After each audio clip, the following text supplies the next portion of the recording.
Hello? Hi, it's Amazon. We have your Sinning Sinners book full of sin. Did you know this book is a lot of sinning and it's really bad and you should look at the content warning? Thank you. Hey, you're a dirty sinner! Before I start this video, I just want to say I have some new merch on my store. You can go to kickter.shop and check out these sweaters. They're great and warm for the holiday season. What's up guys, it's Kickter. Today I am unboxing something Forsaken. Something so sick and twisted that it's a #1 bestseller on Amazon for young adults. Something with a content warning that is more detailed than the Lan Sect's Wall of Disciplines and longer than Lan Wangji's dick. A book where if you even bring up the thought of reading it, the first response you will receive online is, careful. It feels as though just glancing at the cover will cause a portal to hell to open up and you'll be thrust into it and called a sinner. With that being said, oh, okay, this looks really cute. How fucked up can this be? Oh my god, he did what? I'm just kidding. I actually know absolutely nothing about this book, but I do know that a ton of people I like really like it. And so of course I want to give it a try. For those who don't know, Robao Buchi Ru or Meat Bun is another very famous author that writes in the same-ish genre as MXTX, who did TGCF, Modazushi, and Scumvillain. So it's gonna have more gay, ancient Chinese stuff.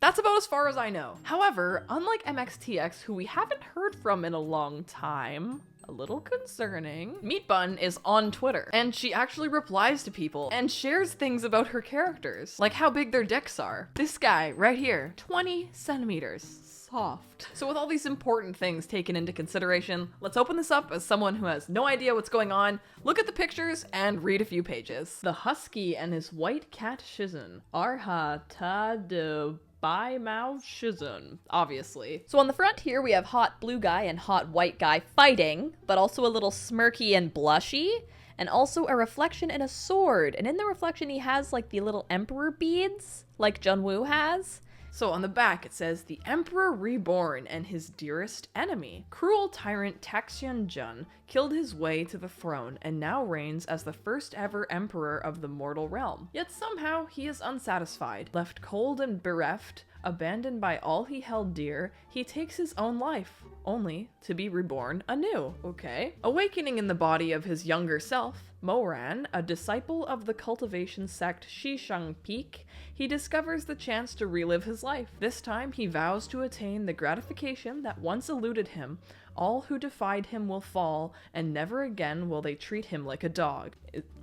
Husky? His greatest fury is reserved for Chu Wannings, the coldly beautiful and aloofly cat-like cultivation teacher who betrayed and thwarted Moran time and again in their last life. Yet as Moran shamelessly pursues his own goals in this life he thought lost, he begins to wonder if there might be more to his teacher and his own feelings than he ever realized. Ooh, okay. Evil guy reborn, still wants to be evil, but then is like, shit, that teacher's kind of cute? Is that the plot? Ooh, okay, now we've got a bigger picture of the front cover. So there's these little black dog guys. Aww, oh my god! Okay, that is really cute. What? I was not expecting cute art like that in here. That is very cute. Okay, robot arm?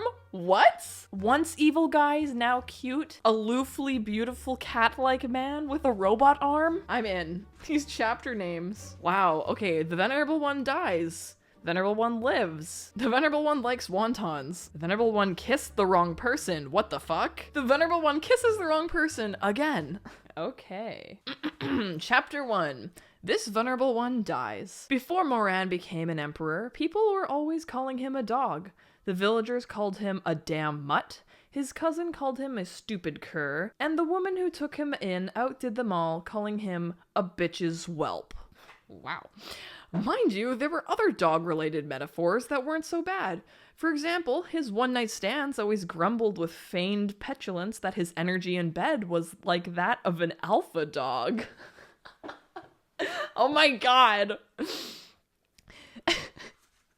Right off the bat. Okay. Oh my god, okay. Though his words were sweet enough to tempt the soul, the weapon between his legs had lethally... What? Though his words were sweet enough to tempt the soul, the weapon between his legs had, I don't even know how to say it, lethality enough to make them feel like they were about to lose their lives. What? But after the act, they would turn around and boast about that same thing, to the point that their entire pleasure district knew this Mo Weiyu fellow was both a handsome face and a good lay. All who had tried him out find themselves quite fulfilled, and those who hadn't yet were sorely tempted. Okay, the first, 2 sentences are about this guy's dick. God. Alright. It must be said that all those names were incredibly spot on. Moran was indeed very much like a dumb tail-wagging dog. Only once he became emperor of the cultivation world did these epithets disappear in a flash. One day, a small sect from a faraway land offered Moran the gift of a puppy. The puppy had grayish-white coat and a flame-shaped mark upon its forehead, somewhat like that of a wolf, but it was only as large as a melon, and it looked like it had the sentience of one, all chubby and round as it was. It nonetheless seemed to think itself a rather mighty creature and ran all around the great hall with abandon. Several times it tried to catch a glimpse of the calm and unruffled presence on the throne, masking attempts to scale the high steps, but its legs were too short, and after multiple defeats, it finally abandoned its efforts. Moran stared at that energetic yet seemingly brainless ball of fur for a long while before suddenly letting out a laugh, calling it a damn mutt as he did so. The puppy soon grew to become a big dog. The big dog became an old dog, and eventually the old dog became a dead dog. Moran closed his eyes, then opened them. His life, filled as it had been with the ebb and flow of prestige and shame, ups and downs, felt like it had gone by in a blink. Before he knew it, 32 years had passed. So within the first 2 pages, we learn about a giant dick and a dead dog. He'd grown bored of his dalliances, and everything had lost its flavor and appeal. In recent years, the familiar faces around him had faded away one by one, and even that flame-marked dog had passed on to the heavens. He felt that soon it would be time for him as well. Time for it all to come to an end. He plucked a plump, smooth-skinned grape from his bowl of fruit and began to peel off its purple skin with unhurried movements. His actions were easy and practiced, like that of a tribal chief in his camp, peeling off the robes of his exotic concubine, languid and lazy. The lustrous flesh of the grape quivered lightly in his fingertips, the juice seeping out an exquisite purple, vibrant like sunset-limned clouds carried in the beaks of wildflower across the sky, like high-tying blossoms entering slumber in a late spring, or of a bloodstain. He scrutinized his fingers as he chewed and swallowed the heavy sweetness of the grape before lifting his gaze with detached indolence. It's about time now, he thought to himself. About time for him to go to hell. Okay, already I can really tell the difference between this writing and MXTX's writing. It's very different, very sexual. It's funny so far, though. Moran, courtesy name Weiyu, the first emperor of the cultivation world. It had not been an easy path to reach where he now stood. It had taken not only outstanding spiritual power, but a thick-skinned shamelessness and disregard for what others thought. Before he'd come along, the 10 great sects of the cultivation world had been locked into a stalemate, fighting non-stop over their divided territory. With the sects clashing against one another like so, none had been able to emerge as a frontrunner to rule the world and call the shots. Besides, the sect leaders were all learned people. Even if they had wanted to grant themselves with titles, they were too wary of chroniclers' pens, too self-conscious of how they would be portrayed in the annals of history. Moran was different. He was a scoundrel. What others never dared to do, he'd gone and done it all. Drinking the finest, furious wines of the mortal realm, marrying the most beautiful woman in the world, first establishing himself as Taxianjun, leader of the cultivation world, then declaring himself emperor. All bowed before him. Anyone who refused to kneel were slaughtered one and all. In his years of tyranny, the cultivation world was drowned in blood, and desolation and starvation spread throughout the land. Countless vigilantes died martyrs' deaths, and Feng's sect of the 10 great sects was completely annihilated. Later still, even Moran, esteemed teacher, was unable to escape his demonic claws. In a final battle with Moran, his once beloved disciple defeated him, then imprisoned him in his palace. No one knew what had become of the man thereafter. A land of clear rivers and calm seas, once great, now lay smothered under the miasmic haze of pandemonium. I've never heard the word miasma before reading MXTX novels and now this one. The dog of an emperor, Moran, was not well read, and what's more, he cared little for taboos or inhibitions. As such, during the time in which he was in power, there was no shortage of absurdity. For example, the titles of his reigning years. The first 3 years of his reign he named Wang Ba, tortoise. He thought of it while feeding fish by the pond. There's a footnote. Let's see. Wang Ba tortoise is also slang for cuckold and bastard. Tortoises also represent long life. The implication is that Moran chose this name because 1, he felt like it, 2, he wanted to show that he was above rules and etiquette, and 3, that he hoped his rule would be a long and lasting one. The second set of 3 years he titled Gua, croak. The reason being that he'd heard frogs croaking in the garden during the summer months and believed them to be inspiration sent from the heavens, something not to be taken for granted. The country's scholars believed that no reigning titles could ever be more tragic than tortoise and croak, but alas, they underestimated Mo Wei Yu. In the third set of 3 years, a restlessness stirred throughout the realm. Whether they were Buddhists, Taoists, or spiritual cultivators, the righteous people of the Jiangku could no longer endure Moran's tyranny, and they began to rise up in rebellion. And so, after much consideration and contemplation, after tossing aside draft after draft, Moran eventually came up with a title that shook the heavens and earth, that made gods and ghosts weep alike. Ji Ba, Seas Battle. As a footnote. Ji Ba, meaning seas battle, shares a pronunciation with the vulgar slang for dick. Oh my god. Oh my god. Alright.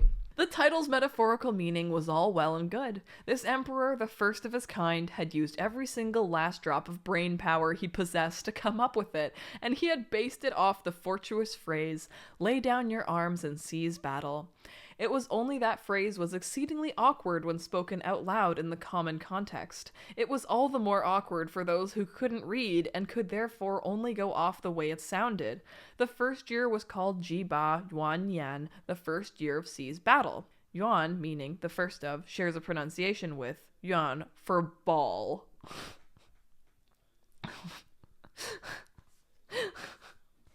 Oh my god. But why did it have to sound like the year of cock and balls? The second year was called the second year of cock. Then the third year of cock. There were those who, behind locked doors, cursed and said, "This is ridiculous. You might as well just go ahead and call it the age of the cock.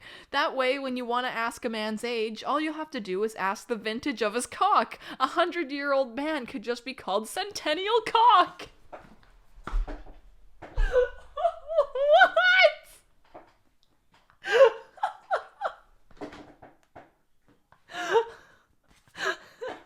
Oh my god.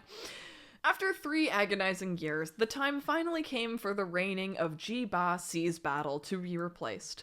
The world waited anxiously to see what His Imperial Majesty the Emperor would come up with for the 4th round. However, by this time, Moran had lost all interest in such matters, because it was in this year that the unrest simmering throughout the lands finally came to a boil. After nearly a decade of weathering Moran's tyranny, those righteous people, heroes and vigilantes, one and all, finally gathered to form an army, millions strong, and banded together against the Emperor, Mo Wei Yu. The cultivation world needed no emperor, let alone a tyrant like him. After many months of bloody battles, the rebel army finally came to the foot of Xishang Peak, located within the region of Sichuan. This was a place of steep, perilous mountain bluffs, surrounded throughout the year by curling streams of clouds and mist. At the very summit of it all stood Moran's grand and majestic palace. It was too late to turn back now. Their goal of overthrowing the tyrant was but a single strike away. However, this last stretch was also the most treacherous. Through the shining beacon of victory lay before their eyes the previously unassailable unity of the army, joined together in common opposition to Moran, began to fracture. They were all aware that the once old regime was overthrown, a new world order would need to be established. Nobody wanted to spend all of their energy in this last stretch, thus nobody volunteered to spearhead the final charge to lead them up the mountain. They were all afraid that this cunningly vicious tyrant would suddenly drop from the skies, bare his glinting bestial teeth, and rip apart all those who dared to surround and destroy his palace, shredding them to pieces. Mo Yu's spiritual powers are unfathomable, and the man himself is treacherous, one person said, face grim. We must be cautious, lest we fall for his traps. All the leaders chimed in with their agreement. At that moment, an exceptionally handsome young man with proud, haughty features stepped forward. He wore a set of light armor in blue with silver trim and a belt embellished with a lion's head, and his hair was fastened in a high ponytail, secured at the base with an exquisite silver hairpin. "We've already come to the foot of the mountain," the young man said with an ugly expression. "What are all you milling about for, so reluctant to go up? Are you waiting for Mo Yu to come down himself? What a bunch of cowardly good-for-nothings." His words ignited a flurry of responses from the gathered. "What are you talking about, Shui Gongzi? What do you mean, cowardly? A soldier must be prudent and cautious. If we were to be brash and reckless as you, who would take responsibility if something untoward were to happen?" "Huh. Shu Gongzi is the darling of the heavens, and we are but mere commoners," another person sneered tauntingly. "If the darling of the heavens can't wait to fight the emperor of the mortal realm, then by all means, please be the first to go up the mountain. We'll set up a feast down here by the foot to await your gracious return with Mo Yu's head. Wouldn't that be nice?" That comment had gone too far. One of the old Buddhist monks in the alliance swept in to hold back Shu Meng, who was on the verge of losing it, and plastered on a benign expression. "Shu Gongzi, pay heed to these words," he said in a sympathetic, coaxing tone. "This old monk knows that you and Mo Yu share a deep personal grudge, but this assault on the palace is a critical operation. You must think of the group. Don't let your emotions carry you away." The individual whom everyone referred to as Shu Gongzi was a youth named Shu Meng. Over a decade ago, he'd been praised by all as a young prodigy, the darling of the heavens. But circumstance changed with the times, and Shu Meng was no longer in his element. Now he was forced to suffer their taunts and ridicule, and all so he could go up the mountain to meet Moran face to face once more. Shu Meng's face twisted with anger, his lips trembling, but with great effort he suppressed his feelings and merely asked, "Then just how long do you plan to wait around?" "We've got to at least survey the surroundings, right?" "That's right. What if Mo Yu has set traps?" "Shu Gongzi, don't be impatient," the old monk who'd stepped in earlier added. "We've come all this way to the foot of the mountain, so it would be best to remain wary. Either way, Mo Yu is trapped inside his palace and can't come down to us. He's at the end of his rope with nowhere to go. What use would it be for us to be impatient and act recklessly? There are so many of us down here, and so many illustrious and prominent figures in our company. If they were to lose their lives to rash judgment, who would be responsible?" "Responsible?" Shu Meng burst with rage. "Then let me ask you, who's going to be responsible for my Shizen's life? Moran had my Shizen imprisoned for 10 years! 10 whole years! With my Shizen right before my eyes, just up the mountain, how am I supposed to wait?"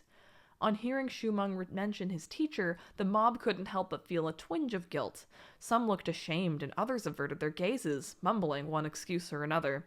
10 years ago, when Moran gave himself the title Texian Jun, when he laid waste to the 72 cities of Rufeng sect and planned to do the same with the remaining 9 great sects, later still, when he crowned himself the emperor, he was going to kill every last one of you. Who was it who stopped him both times? If it hadn't been for my Shizen, who put his own life on the line for you, would any of you be alive now? Would you even be standing here spouting these empty words at me? At length, someone cleared their throat. "Shu Gongzi, don't be angry," they said gently. "With regards to Shu Gongzi, we all feel guilt as well as gratitude. But as you said, he's been imprisoned for 10 years. If anything was going to happen, it would have already... Well, you've waited for 10 years now. Waiting another moment won't hurt, wouldn't you say?" "Wouldn't I say? I'd say go fuck yourself!" That someone gaped in shock. "How dare you? Why wouldn't I dare? Shizen put his own life on the line, and it was all to save people like... Shu Meng couldn't continue the sentence. Instead, he choked out through a sob. All of you are undeserving! His piece said. Shu Meng jerked away, turning his face aside. His shoulders shook lightly as he held back his tears. It's not like we said we weren't gonna rescue Chu Gongqi. Yeah, we all remember the things Chu Gongqi did for us. Of course we didn't forget. It's pure slander for Shu Gongzi to say such things, calling us ingrates. I won't stand for it. But come to think of it, wasn't Moran also a disciple of Chu Gongzi? Someone asked quietly. I must say, when the disciple turns out to be a malefactor, it's only right for the teacher to take responsibility. As they say, to raise without teaching is the father's flaw, and to teach without discipline is the teacher's failing.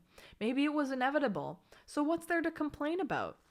Now this was definitely going too far, and it was immediately decried. What nonsense! Watch what you're saying! The same decrier then turned towards Shu Meng with a diplomatic look. Shu Gongzi, some patience.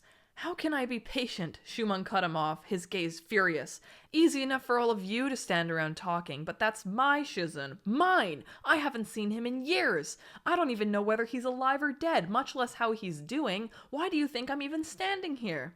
His breathing was harsh and ragged, and the corners of his eyes reddened as he continued. Don't tell me you're all waiting here, hoping for Mo Wei Yu to come down the mountain of his own accord, to kneel in front of you and beg for mercy. Shu Gongzi.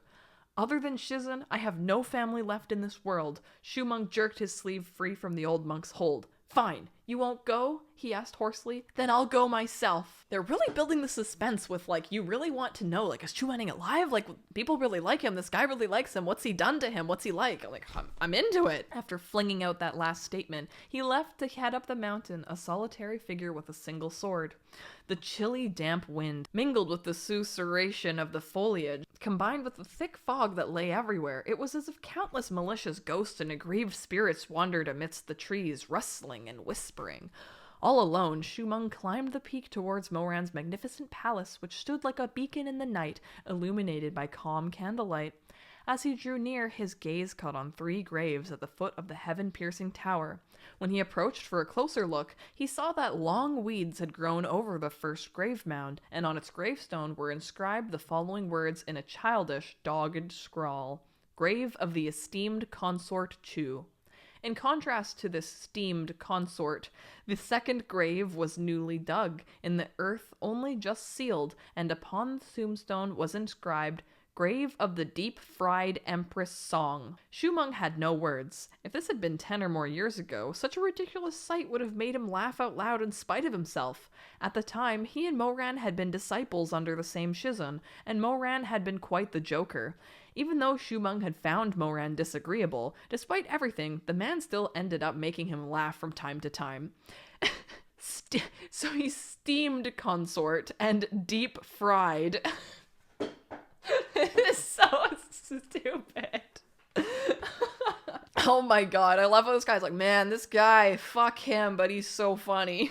Heaven only knew what all this steamed consort and deep-fried empress business was about.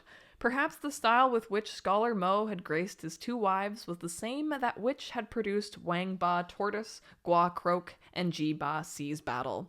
As to why he would bestow such monikers on his own empress and consort, there was no knowing. Shu Meng turned his gaze to the 3rd grave, which lay open under the night sky. Within it lay a coffin, but there was no body in the coffin, and the tombstone remained unmarked.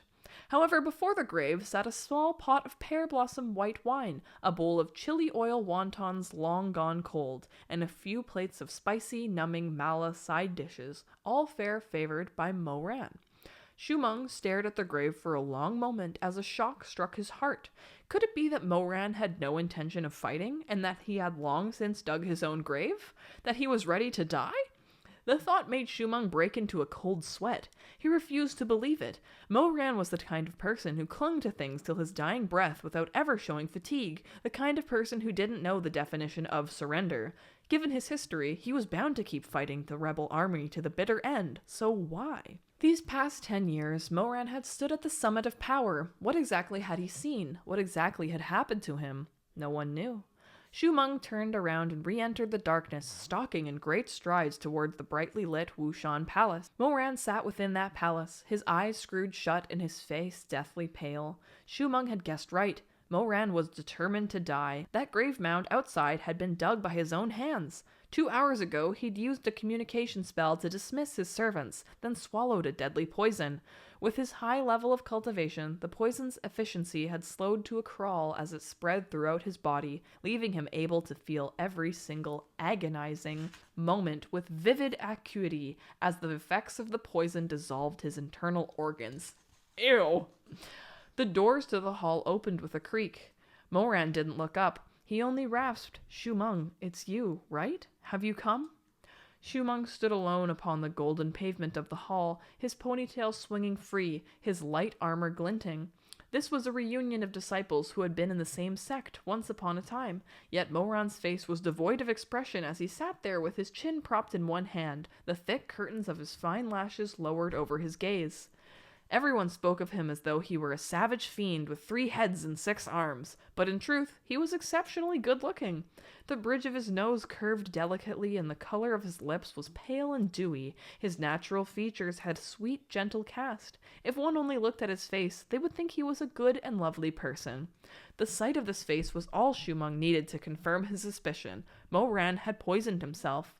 It was hard to parse his feelings at the moment, and when he opened his mouth to speak, no words came out. In the end, he clenched his fist and asked, "Where's Shizun?" "What?" "I said, where's Shizun?" Shu Meng demanded sharply a second time. "Yours, mine, our Shizun. Where is he?" "Oh." Moran snorted softly and finally slowly blinked open his eyes.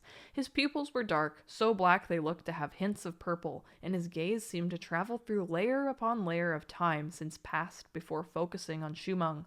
"Come to think of it, it's been 2 years since the last time you and Shizun met face to face. Since your farewell at Kunlun Takshu Palace." Moran smiled faintly. "Shu Meng, do you miss him?" "Enough nonsense! Give him back to me!" And there's a picture here. So we can see the beautiful man who has poisoned himself and the very aggrieved Shu Meng. Handsome. Moran watched Shu Meng calmly as he bore through the twisting pain in his stomach. His lips curled into a sneer, and he leaned against the back of his throne. Darkness encroached on his sight. It was as if he could feel his innards wrenching, melting, and disintegrating into stinking, bloody swill. "Give him back to you," Moran replied indolently. "How foolish. Why don't you use your brain to think a little? Shizun and I share such an intense hatred for each other. How could I allow him to live in this world?" "You!"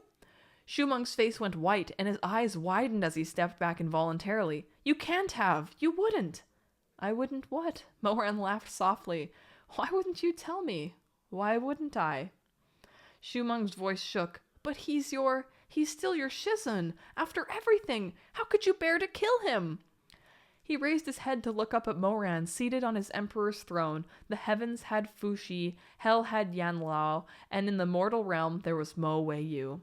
But as far as Shu Meng was concerned, even if Moran had become the eminent emperor of the mortal realm, there was no way he could have done this. His body shook all over as his outraged tears spilled over. "Mo Wei Yu, are you even human anymore? He once..." Moran lifted his gaze. "He once what?" "You know very well how he once treated you," Shu Meng said, tone taut with emotion. Moran barked a sudden laugh. "Are you trying to remind me that he once beat me so hard that I was left covered with cuts and bruises? That he made me kneel before all to confess my crimes? Or did you want to remind me that for your sake, for the sake of all these insignificant nobodies, he stood in my way at every turn, ruining my great endeavors time and time again?" Shu Meng shook his head, pained.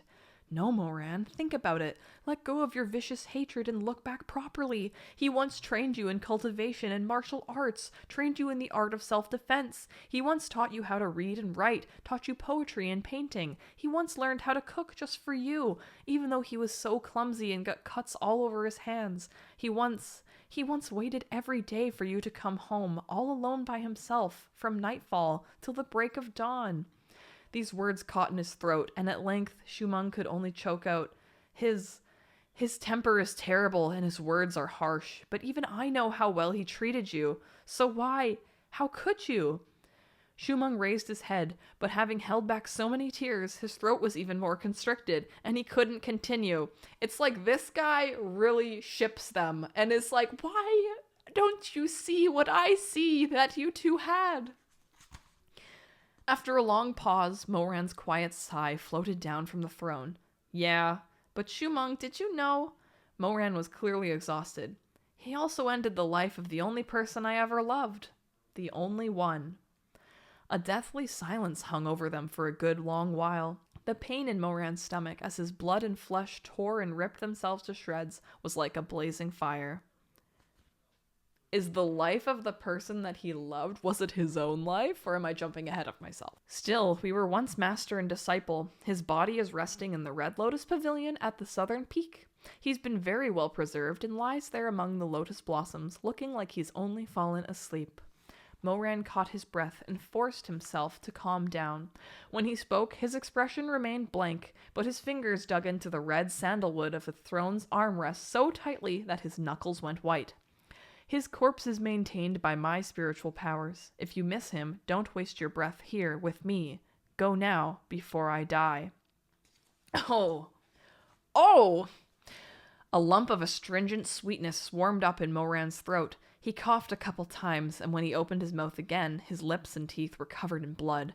But his gaze was at ease. Go, he said with a rough voice. Go see him. Without my spiritual powers, he'll turn to dust. If you don't make it before I die, it'll be too late. Done speaking, he closed his eyes dispiritedly.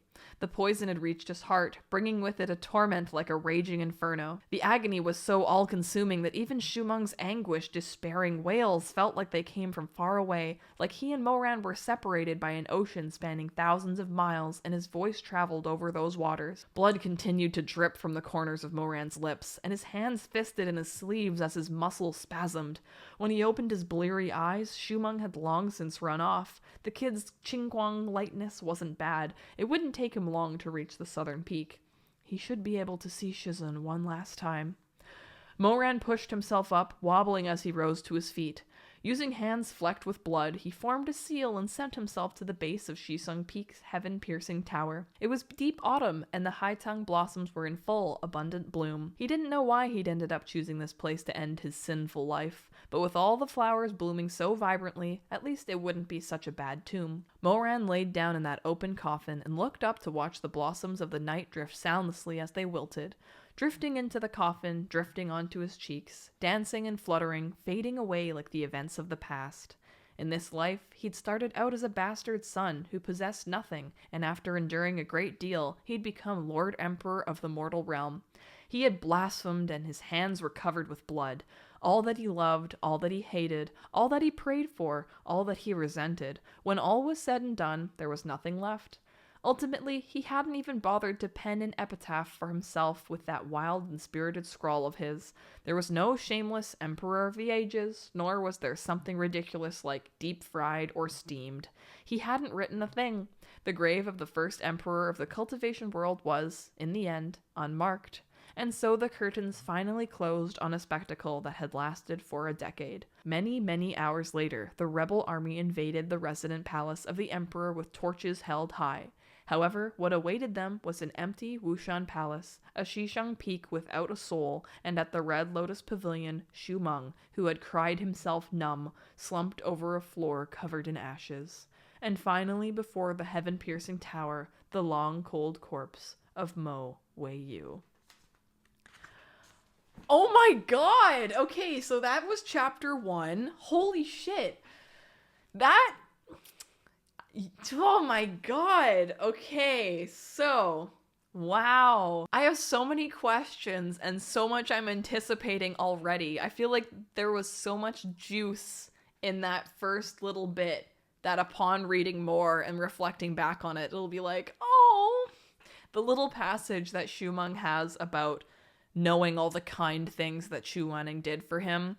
That is so romantic. That has got me hook, line, and sinker, like the longing and caring that he had for him. I can't wait to maybe see him realize it or change somehow. Like, I don't really know how the book works. I'm like, he obviously comes back to life somehow, but knowing that Chu Wenning had those feelings for him, had some kind of deep feelings for him, It's already setting up such a good premise and such good characters, so I'm really, really excited. Meat Bun is hilarious. The way that she writes and describes things and all these little like puns and jokes are so satisfying to read. I don't know what I was expecting, but I have a lot of faith in this, and I'm very excited to keep reading and making more content on it. So if you guys have any ideas or things that you want me to talk about, because I'm going into this so fresh, please let me know in the comments and I'll be happy to do them. Thank you guys so much for watching, and if you'd like to help support my channel, you can check out my YouTube membership. This is where I do members only live streams and post behind the scenes content. It's a great way to support me because this is my full-time job, creating content and fangirling. You guys can also check out my merch store to check out my new sweaters, and just thank you guys so much. I can't wait to continue reading this, and I will see you guys next time. Bye!